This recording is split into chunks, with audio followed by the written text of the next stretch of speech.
ఈ ప్రభుత్వం మొట్టమొదటిగా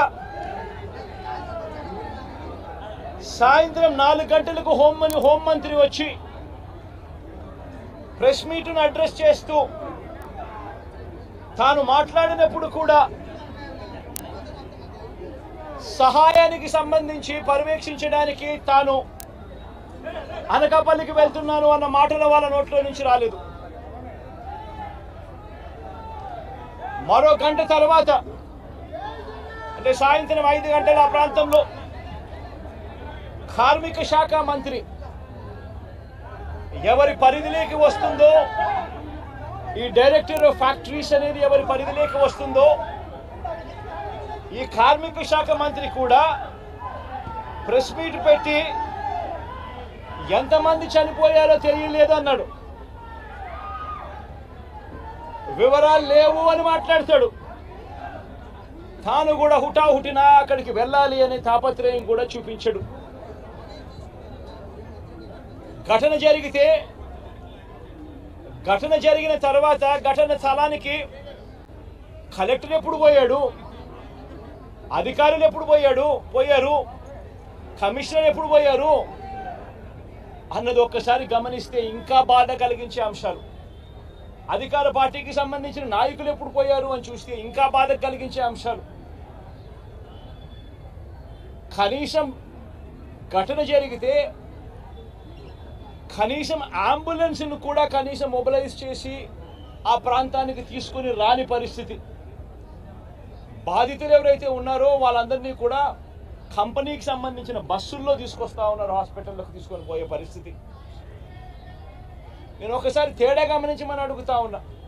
ఇలాంటి ఘటనే ఒకసారి మా ప్రభుత్వ హయాంలో కూడా జరిగింది. ఎల్జీ పాలిమర్స్ అనే ఘటన జరిగింది. కోవిడ్ మహమ్మారి ఉన్న సమయం అది. మేలో జరిగింది. మే 2020 ప్రాంతంలో జరిగింది. ఒకవైపున కోవిడ్ మహమ్మారి ఉంది.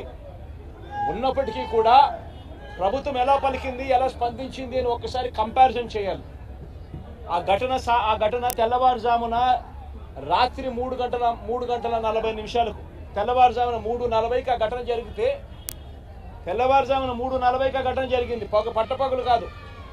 జరిగితే 5 గంటల కల్లా కలెక్టర్ స్పాట్లోకి వెళ్ళాడు, కమిషనర్ స్పాట్లోకి వెళ్ళాడు. అంబులెన్స్ అప్పటికే ముమ్మరంగా మోహరించేసాయి. గవర్నమెంట్ అంబులెన్స్ అన్ని కూడా తీసుకొచ్చాయి. ప్రతి బాధితునికి కూడా తోడుగా ఉండే కార్యక్రమం జరిగింది. 6 గంటల కల్లా వైఎస్ఆర్ కాంగ్రెస్ పార్టీకి సంబంధించిన సీనియర్ నాయకులందరూ కూడా స్పాట్ మీదకి వెళ్ళారు, తోడుగా ఉండే కార్యక్రమం చేశారు.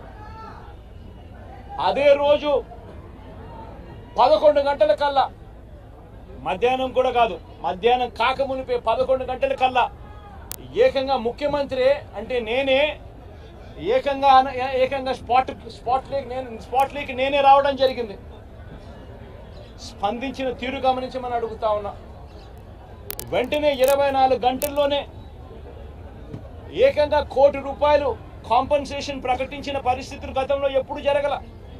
ఇట్లాంటి ఘటనలు జరిగినప్పుడు గవర్నమెంట్ ఎప్పుడూ కూడా రెస్పాన్సిబిలిటీ తీసుకొని, గవర్నమెంట్ ఎప్పుడూ కూడా బాధితుల పట్ల సానుభూతితో ఎప్పుడూ వ్యవహరించలా. ఇంతగా వ్యవహరించిన పరిస్థితులు ఎప్పుడూ లేవు. మొట్టమొదటిసారిగా ₹1 కోటి కాంపన్సేషన్ ఇచ్చిన ఏకైక ప్రభుత్వం మొట్టమొదటిగా వైఎస్ఆర్సీపీ ప్రభుత్వమే, మన ప్రభుత్వమే, జగన్ ప్రభుత్వమే ఇచ్చిందని కూడా చెప్పడానికి కూడా సంతోషపడతా ఉన్నాను నేను. ఇక్కడ 24 గంటల్లోనే ఏకంగా ₹30 కోట్ల అక్కడికి ఇమీడియట్లీ పంపించి బాధితులకు తోడుగా నిలబడడం జరిగింది. ఎవరైతే దెబ్బలు తగిలాయో, ఎవరైతే ఉన్నారో వాళ్ళని వెంటనే హాస్పిటల్లోకి చేర్పించడం, 3 రోజులు హాస్పిటల్లో ఉంటే ₹10 లక్షల మేర కాంపన్సేషన్ ఇవ్వడం, హాస్పిటల్లోకి జరిగిన మైనర్ ఇంజరీస్కి కూడా వెంటనే ₹3 లక్షలు ఇవ్వడం, హాస్పిటల్లోకి ఎవరు వచ్చినా కూడా చిన్న గాయాలతో వచ్చిన వాళ్ళకు కూడా ₹25,000 మేరకు వాళ్ళకు కూడా కాంపన్సేషన్ ఇచ్చి పంపించడం. ఏకంగా గ్రామాలకు కూడా 15,000 మంది 15,000 మంది నివాసం ఉంటా ఉన్న చుట్టుపక్కల ఉన్న 5 గ్రామాలకు సంబంధించి ప్రతి ఒక్కరికి కూడా మళ్ళీ ₹10,000 కూడా ఇచ్చి కూడా తోడుగా నిలబడిన పరిస్థితులు ఆ రోజుల్లో వైఎస్ఆర్ కాంగ్రెస్ పార్టీ ప్రభుత్వ హయాంలో జరిగాయి. నేను ఇక్కడ ఎందుకు చెప్తా ఉన్నాను అంటే, మనిషి ఒక ప్రభుత్వం అధికారంలో ఉన్నప్పుడు స్పందించే తీరు ఎలా ఉంటుంది అన్నది చాలా ఇంపార్టెంట్. ఈ ఘటనలు చంద్రబాబు నాయుడు గారు ఇక్కడికి వచ్చినప్పుడు ఆయన ప్రెస్ మీట్ చూసి ఆశ్చర్యపోయా. జగన్ హయాంలో జరిగాయి ఘటనలు అని చెప్పి చెప్తాడు, కానీ నేరాన్ని ఇక్కడి నుంచి డైవర్ట్ చేసే కార్యక్రమం చేస్తాడు. కానీ ఆశ్చర్యం ఏమిటంటే చంద్రబాబు నాయుడు ఇంతకుముందు 2014 నుంచి 19 ఆయన ముఖ్యమంత్రిగా ఉన్నప్పుడు ఆయన హయాంలో జరగలేదా? ఈ ఘటనలు ఇటువంటివన్నీ ఎవరి హయాంలో అయినా కూడా జరుగుతాయి. కానీ జరిగినప్పుడు ఒక ప్రభుత్వం ఎలా స్పందిస్తూ ఉంది అన్నది మోస్ట్ ఇంపార్టెంట్ ఆస్పెక్ట్. ఒక ప్రభుత్వం అన్నది స్పందించేటప్పుడు ఎంపతి చూపించాలి, అంటే సానుభూతి చూపించాలి ప్రజల పట్ల, బాధితుల పట్ల. రెండోది ప్రభుత్వం చేయాల్సింది ఏమిటి అని అంటే రెస్పాన్సిబిలిటీ తీసుకోవాలి.